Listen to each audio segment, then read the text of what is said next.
Here's the problem. Let's read first. Given the laboratory results of the Atterberg limits test, plot the water content versus the number of blows and determine the nearest value of the following.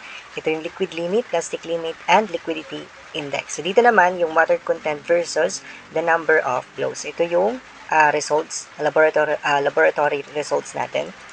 So dito, ito yung mga result ng laboratory result from Atterberg limit test. So dito, ganun ulit. So label natin. So this is 1. So kunin ulit natin yung weight ng water, weight ng dry soil, and water content. Ayan. So dito label natin. So 1, 2, 3, 4, 5, 6. Ayan. So para makuha yung weight ng water, ayan. 1 minus 2. Ayan, yung weight ng wet soil minus yung weight ng dry soil. So is equal to, yan. And then next, para makuha naman natin yung weight ng dry soil, so 2 minus 3. Ayan, yung weight ng dry soil minus yung ito, weight ng container natin. So yun yung 5 natin. And then yung 6, ayan yung water content, so 4 divided by 5. And 4 divided by is equal to yung water content. Yung weight ng water divided by weight ng dry soil. So, yun yung water content natin. I-times na lang natin sa 100% para maging percent yung water content natin. So, start tayo. So, 22. Ito, 22.47.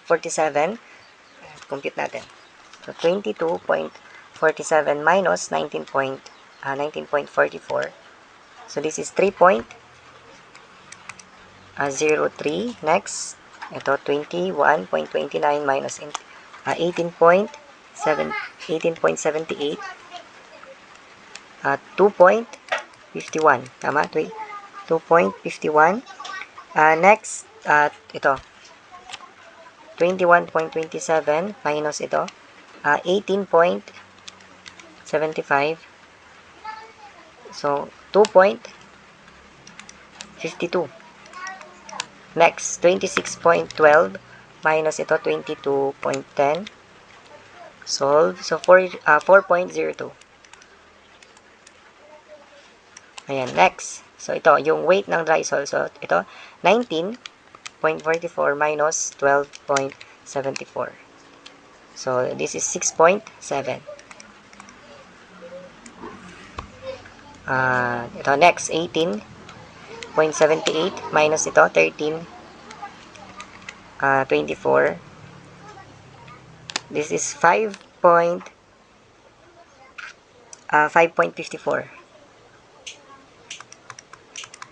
Next, ito 18.75 minus 13.20. So, this is 5.55. Ayan. Next, 22.10 minus ito 13.27. So, this is 8.83. Ayan. Next, yung water content natin. So, yung ito, divide natin. So, weight ng water divided by weight ng dry soil. So, 3.03 divided by 6.7. So, equal to 0.45. 0.4522 times 100. Times natin sa 100 para maging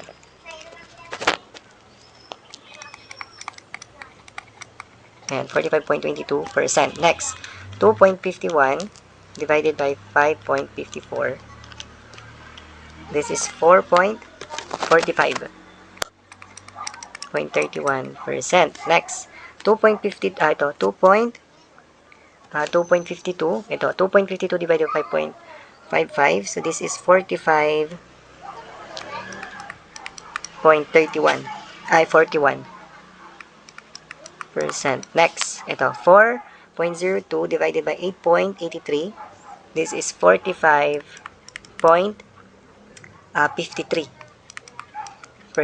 Ayan.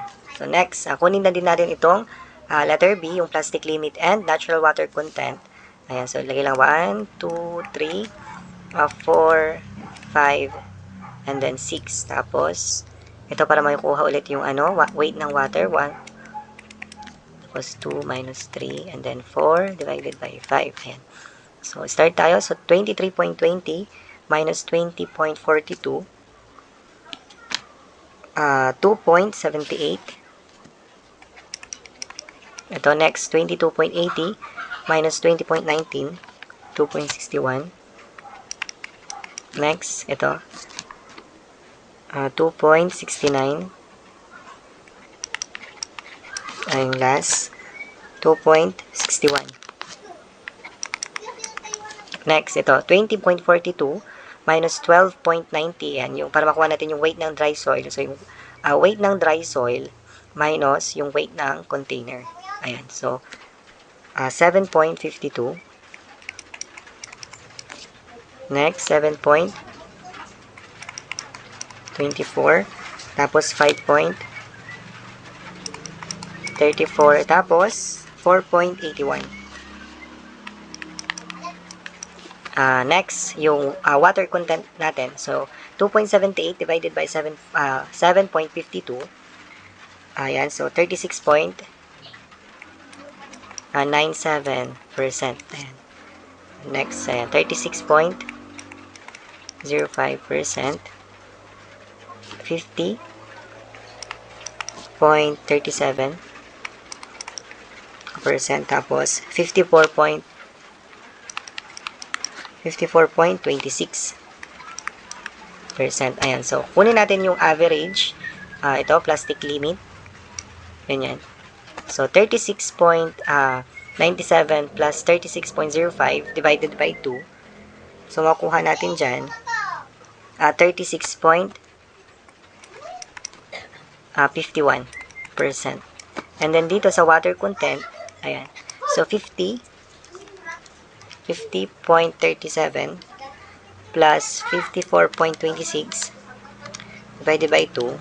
So, this is 52.32%. Ayan.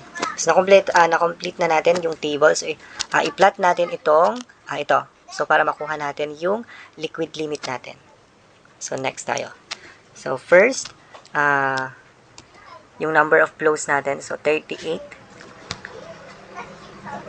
So, start tayo dito sa 14. Ito, 38. Ito, 38 pala. 38. So, 38. Dito. Yan. So, 38. Tapos, ilan yun? Yung water content niya. 45.22. 45.42. So, dito.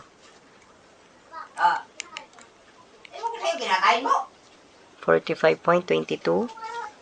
So, dito banda.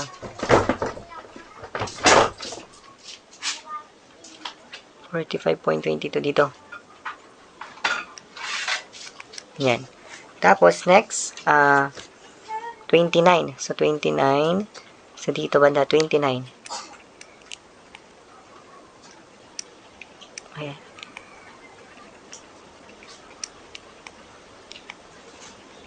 Ayan, 29. Tapos, yung water content niya is 45.31. 45.31. So, dito banda. Konti dito. Ganyan. Tapos, next, yung 20. Ito, 20. Tapos, yung water content niya is 45.41. So, dito banda.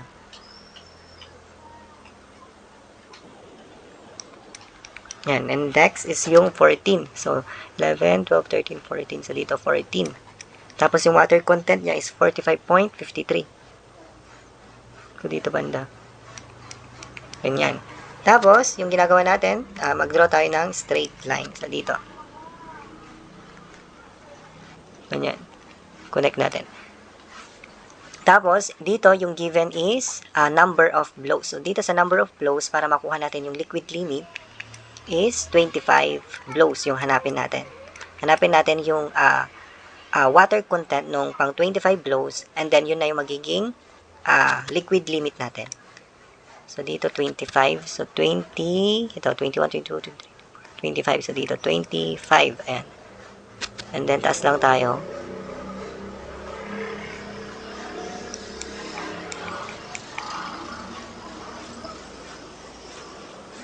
Ayan. And then, ito tayo dito.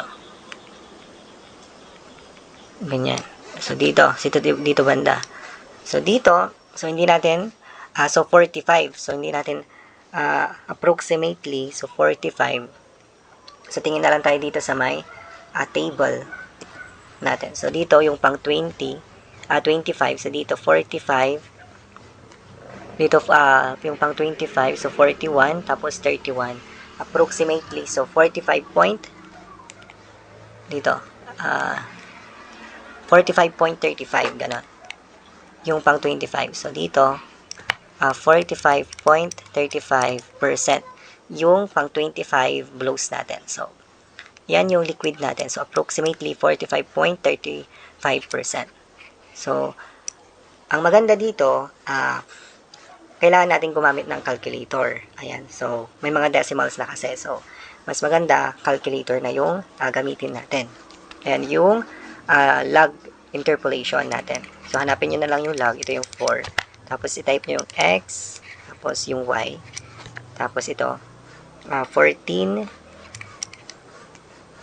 Ito yung 4. Ano ba yan? 14, 20,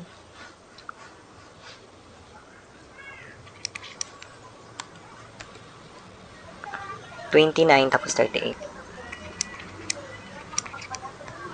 Tapos, yung y, ito yung water content. Yung sa x, ito yung number of blows natin. Ayan. So, lagay nyo na lang yung ano natin dito. So, lagay natin 40, 45.53, tapos 45.41, 45.31, tapos 45.22. And then, yung regression, CA, tapos ups, tapos yung regression natin. And then, hanapin nyo yung y hat. Ayan. Modes, stats, ano natin.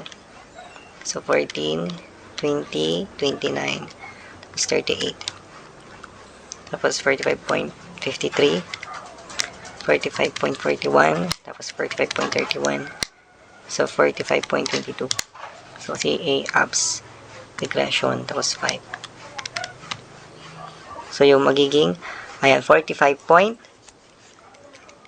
So, yung ilalabas ng calcu natin, yung y hat, pang 25. So, this is at 45.349 or 45.35%. So, yan na yung liquid limit natin. Ayan. So, pag sa calcu, makukompute nyo yung exact na value ng moisture content ng 25 blows. So, dito sa graph, so mag-approximate ka lang dito. So, hindi mo alam yung exact value niya.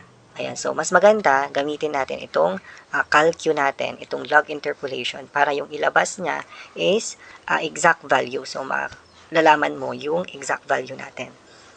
So, 35% yung liquid limit natin. So, yan yung 25 blows. So, ito yung water content niya, 45.349%. And then, yan na yung magiging liquid limit natin. Ayan. Next, ano ba yung pinapahanap? So, plastic limit. Lagay lang natin dito. So, letter A. Yung liquid limit natin is 45.35%. Letter B, yung plastic limit natin, PL, ito yung average natin kanina. So, yung average natin dito, ito yung 36.97 plus, gawin natin, 36.97 plus 36.05% divided by 2. Ito yung plastic limit natin. So, this is 36.51%. Ayan. So, yan yung answer natin. And, for letter C, yung liquidity index natin, yung natural water content minus yung plastic limit divided by liquid limit minus plastic limit. So, salpak natin. So, yung nakuha natin na natural water content, ito, yung average, ito yung 52.32. Yan. So, 52.32% minus, ito 36.51 divided by yung liquid limit natin na 45.35% minus 36.51. Ayan. So, yung liquidity index natin, ayan. So, this is 1.788. Ayan. So, it indicates, so, tingnan natin doon sa ano natin, doon sa